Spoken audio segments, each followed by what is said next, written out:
Hello everyone and welcome back to Beatly Tone's Beatles channel. Lovely to have you here.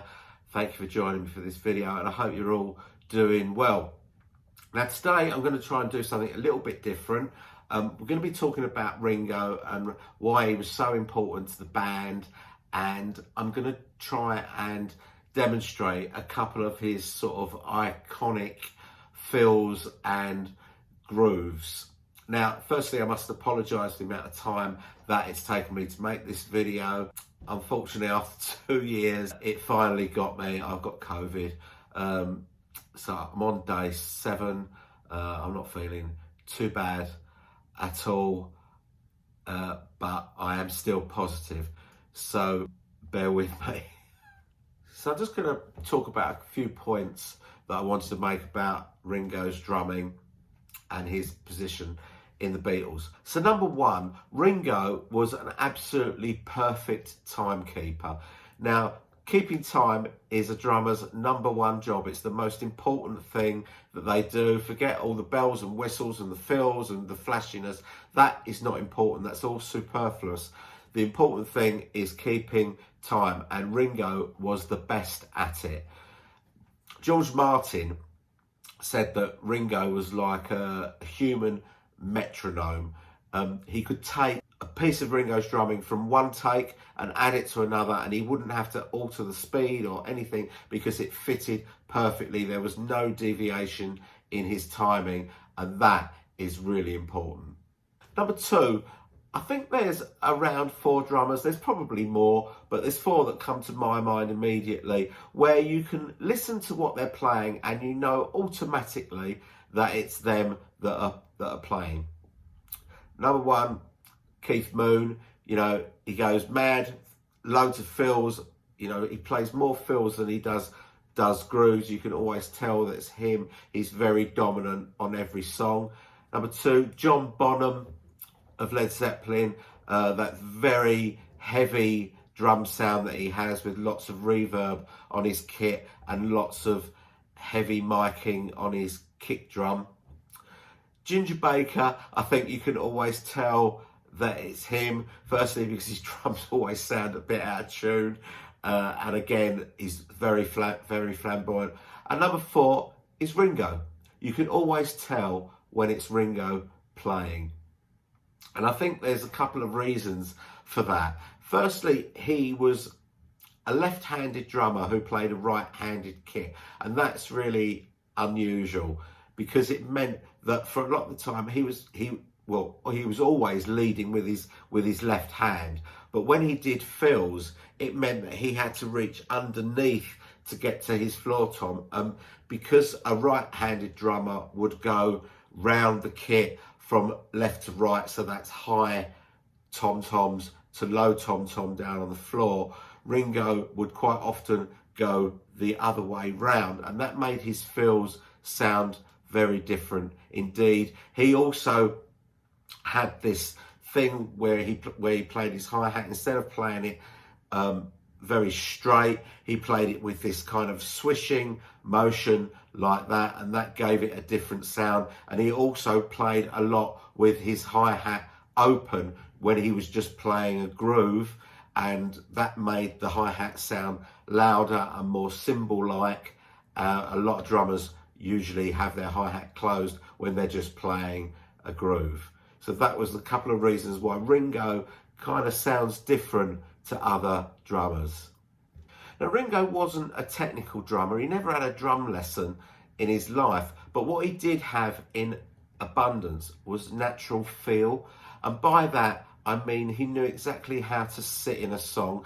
He's very economical with his fills. If you listen to what goes on during a solo in a Beatles song, he very rarely plays fills during a solo. He just sits back, plays the groove, and lets the soloist shine.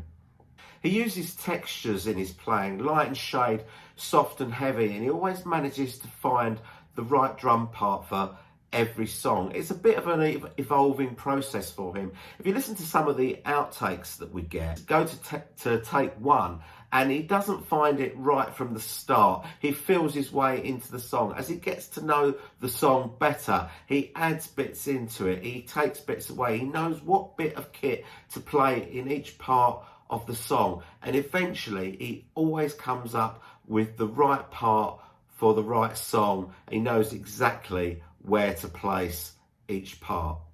Obviously, drummers are part of the rhythm section, so it's absolutely natural for them to lock into the bass playing and the rhythm guitar playing. But Ringo also takes into account the vocals. He listens to what's being sung and he adapts his drum part accordingly to fit in exactly with what is being sung. It's quite hard to believe that Ringo is still being chastised as the bloke who got lucky. You know, he got the gig with the Beatles and that was his big lucky break and he was lucky to be in that band. But remember, they sought him, they went after him. He was the one that was in Rory Storm and the Hurricanes. He was the best drummer in Liverpool and that's why they wanted him.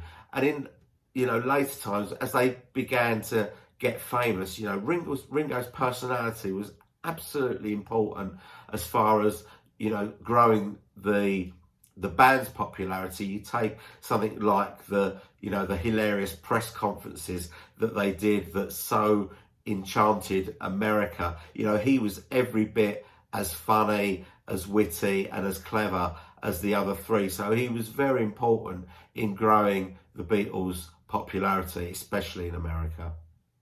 At the end of the day, Ringo was the best drummer for the Beatles and the Beatles were the best band for Ringo. And the only people that continue to disrespect his ability as a drummer tend to be those who have never held a drumstick in their life. If you go on YouTube, you'll find that there's loads of top drummers that talk about Ringo's playing, how important it was for the Beatles, but more importantly, how important it was on their own playing and how they would have never picked up a set of drumsticks if it hadn't have been for Ringo, and how they studied what he does and how he plays. So always bear that in mind when anyone starts saying, you know, that Ringo couldn't play or Ringo's rubbish or Ringo smells, then bear that in mind.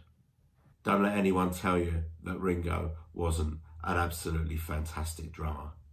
So let's have a look at some of these iconic drum parts that I've been banging on about, and I'm gonna hop on my practice kit over there and try and demonstrate this. This isn't a drum tutorial, it's just a little demonstration. It is an electronic kit because I can't fit my acoustic kit in this room, but because it's an electronic kit, it's not going to sound like Ringo's Ludwig kit, and I'm certainly not going to be able to play in with the finesse that Ringo plays, but I'm going to give it a go.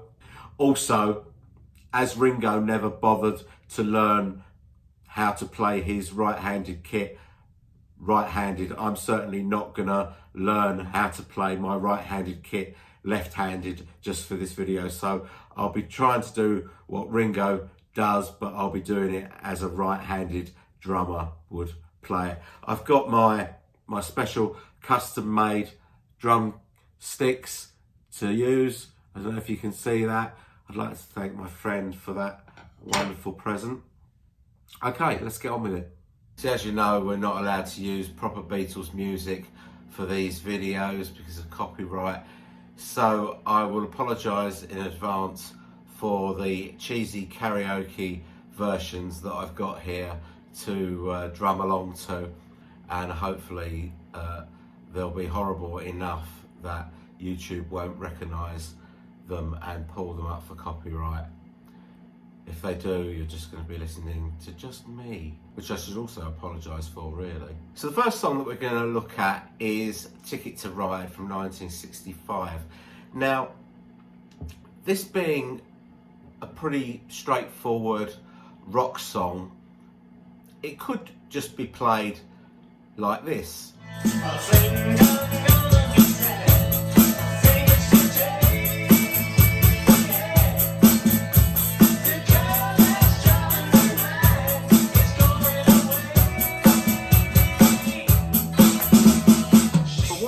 Ringo actually does is he's invented a kind of drum riff. I mean, John Lennon called Ticket to Ride the first ever heavy metal song, and this is the kind of riff that Ringo provides for this, where he's using kick drum, he's using a snare, and he's using a tom-tom as part of the beat, and it's just relentless. It's just relentless, and he's using that tom-tom on the offbeat, which is really unusual, I think. And Ringo was never afraid of using toms as part of his groove. So let's have a look at this.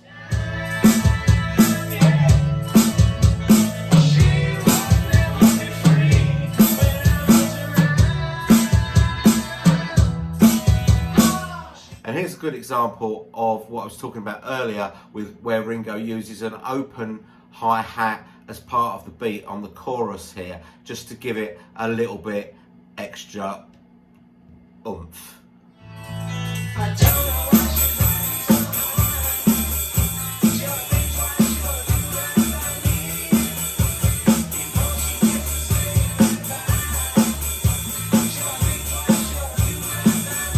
Next song I've picked, and I could have picked loads of songs. This video could have been about an hour long. There's that many original grooves that Ringo has come up with, but I've just picked a few.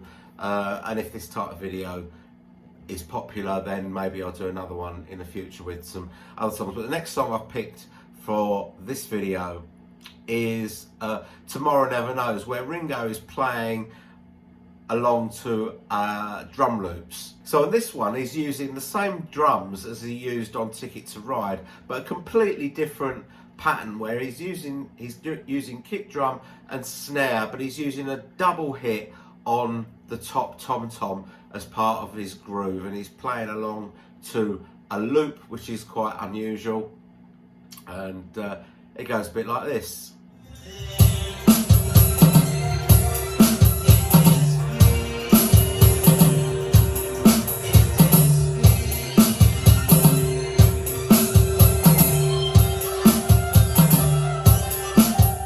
In My Life from 1965, from the Rubber Soul album, it does something really unusual. Because In My Life is a ballad, most drummers would probably play this like a straight ballad, maybe with a cross stick across the snare.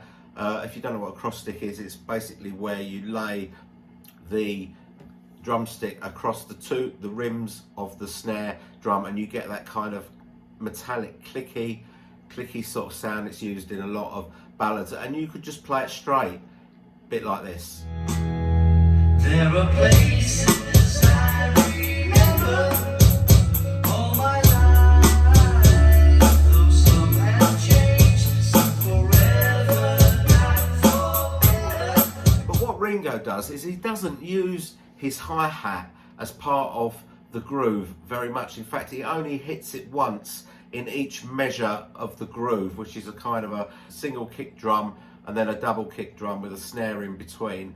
And as soon as he hits that hi-hat, he's straight back on the snare. So it gives it a very unusual sort of feel, very different indeed. But of all these friends and lovers, there is no one compares with you.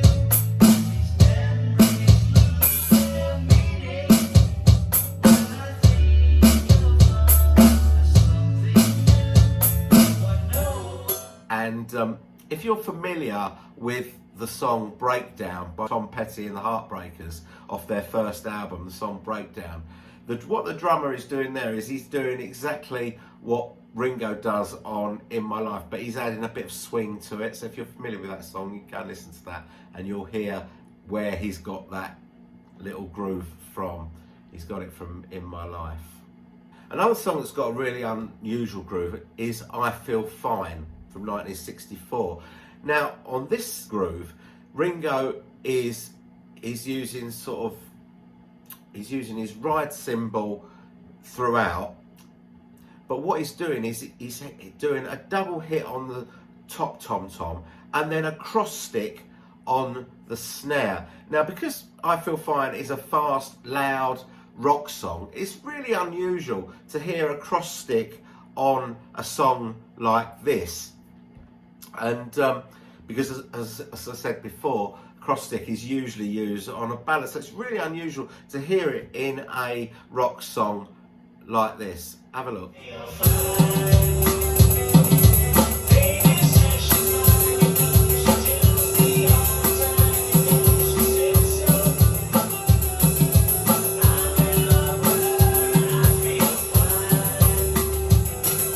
On the chorus, doing straight 4/4 on the hi-hat, and he's still using the cross stick. And when they did that live, the cross stick nowhere near loud enough for the live performance, so he would actually what he actually played when they did I Feel Fine live was a rim shot, which I can't demonstrate, because basically a rim shot is a straightforward hit on the snare, but you also hit the rim of the drum at the same time, and you get that kind of metallic sound with the snare. Makes it a little bit louder and crisper, but you can't replicate that on an electronic kit because all the rims to the drums are rubber, so that doesn't work. But I Feel Fine, really unusual. Now, on the song Something from Abbey Road, a very gentle ballad, and Ringo plays this very sparingly. Like during the verses, he's not even using the hi-hat at all. He's just using kick drum and snare and leaving loads of space in the song.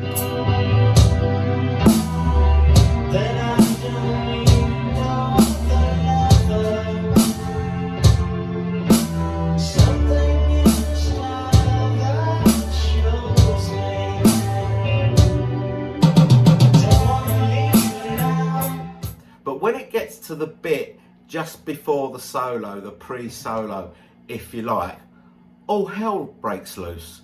Have a look at this.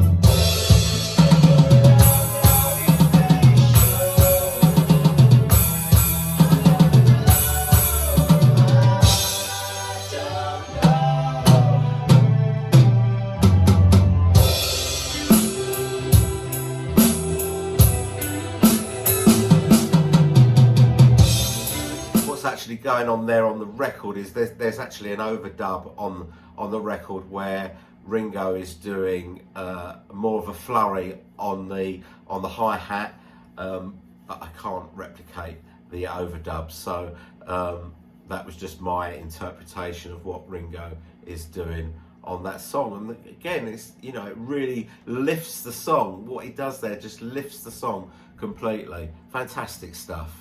Now, on Get Back, again, we've got a rock song where Ringo could easily just play this song just like most drummers would play a song like Get Back, which is just a rock song in 4/4 time.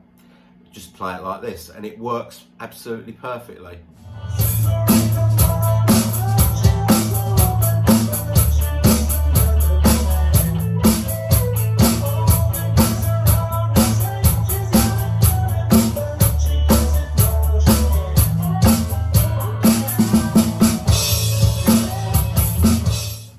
What Ringo does during the main groove of this is he does this kind of galloping beat that is a bit like this.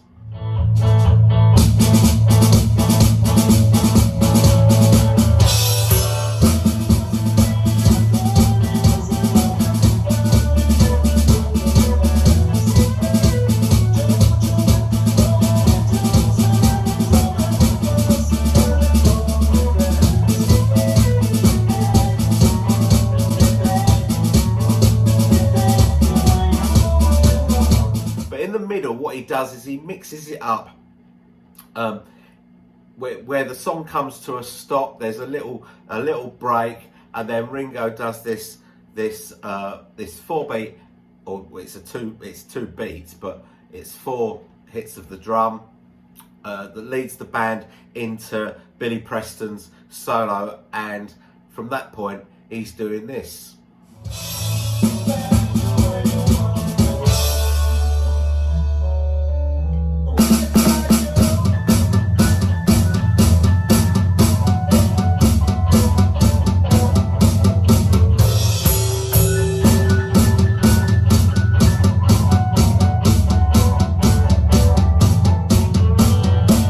I really like how he does mix that up and changes the beat, but I just really like that little stop, the way that he brings them all in, and then he's just really thumping it out during Billy Preston's piano solo. Great stuff. On Come Together, Ringo's come up with almost, you could call it lead drums if you like. It's persistent throughout the song, or at the beginning of each verse, and it goes something like this.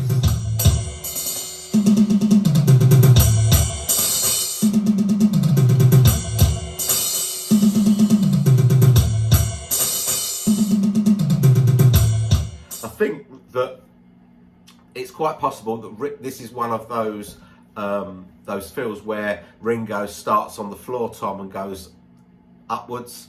I do it the other way around because it's easier for a right-hander. I think this was also during the time where he was tea-toweling his tom-toms to dampen them down, and that's why you get a much less robust sound on the drum during that little phrase.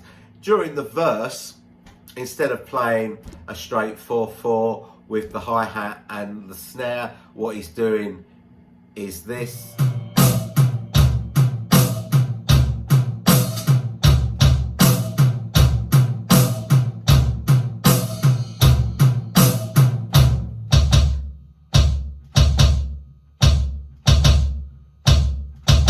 And that little kick drum at the end is really understated and makes it all the more powerful, I think.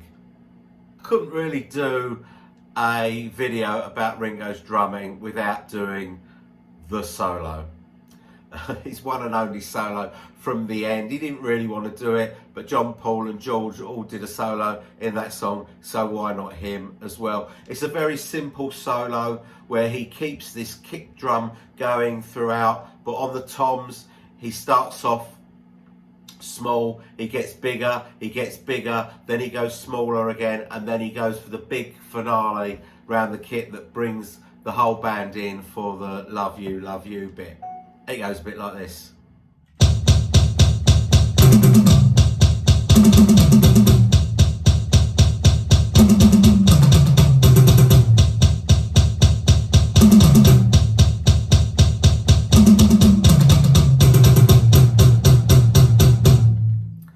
So that's all I'm going to do on Ringo's drumming for this video. I hope you've enjoyed it, and if you're not familiar with drumming, I hope it's given you like a little insight into what Ringo was up to on some of those songs. Now, if you're seeing this channel for the first time and you like what you see, why not subscribe to the channel, give the video a like, hit the notification bell, and you won't miss a thing. Obviously, if you want to leave me some comments down in the comments below about this video, or about your thoughts on Ringo as a bloke, your thoughts on Ringo's drumming is what I mean. You can leave comments about Ringo as a bloke if you want, but feel free to stick something down in the comments. As you know, I read everything and reply to everything as well, so that'd be great. Now, my next video is called When Beatly Tone Met Macca, and I won't say any more than that, but it's going to be a good one, so please join me for that. I thank you once again for watching this video, and I hope you enjoyed it, and I'll see you on the next video. Hopefully I will be COVID free by then.